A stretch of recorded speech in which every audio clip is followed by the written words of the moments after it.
ప్రేమిస్తున్నా అన్నప్పుడు నీ ప్రతి ఆలోచన నా గురించి అన్నావు. ఇలాగే నా ఆలోచిస్తున్నావు. నీ ప్రతి అడుగు నా వైపే అన్నావు. ఇలాగే నా స్పై చేస్తున్నావు.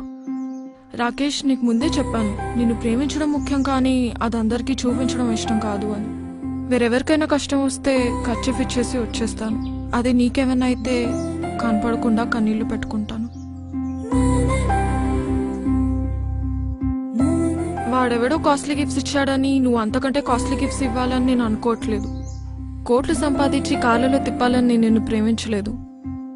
కళ్ళలో పెట్టుకుని చూసుకుంటావని ప్రేమించాను రాకేష్. అయినా ఇద్దరు మనుషులు కలిసి ఉండాలంటే కావాల్సింది ఒకరి మీద ఒకరికి నమ్మకం రాకేష్.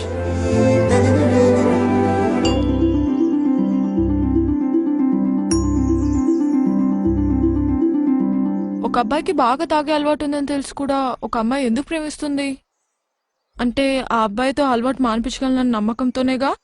ఒక అమ్మాయి 6 మందితో క్లోజ్ గా ఉన్న అబ్బాయి తనని ఇష్టపడుతున్నాడు అంటే ఆ అమ్మాయి తనదే అనుకుని తను తప్పు చేయదు అన్న నమ్మకంతోనే.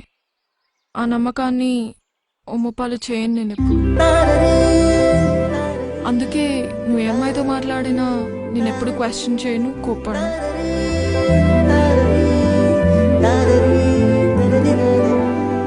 ఎందుకంటే ఒకరిని మనస్ఫూర్తిగా ఇష్టపడితే ఆ ఇష్టం జీవితాంతం ఉంటుంది. రే, నాకు ఒక విషయం చెప్పు. ఇప్పుడు మీ ఇంటికి చుట్టాలు వచ్చారని మీ అమ్మ వాళ్ళకి ఎక్కువ వడ్డిస్తే నీకంటే వాళ్ళు ఎక్కువనా? ఇక్కడ వీడు అంతే, వాడు నీకంటే ఎక్కువ ఎప్పటికీ కాలేడు. ఎక్కువ కాదు, అసలు వాడికి నీకు సంబంధమే లేదు.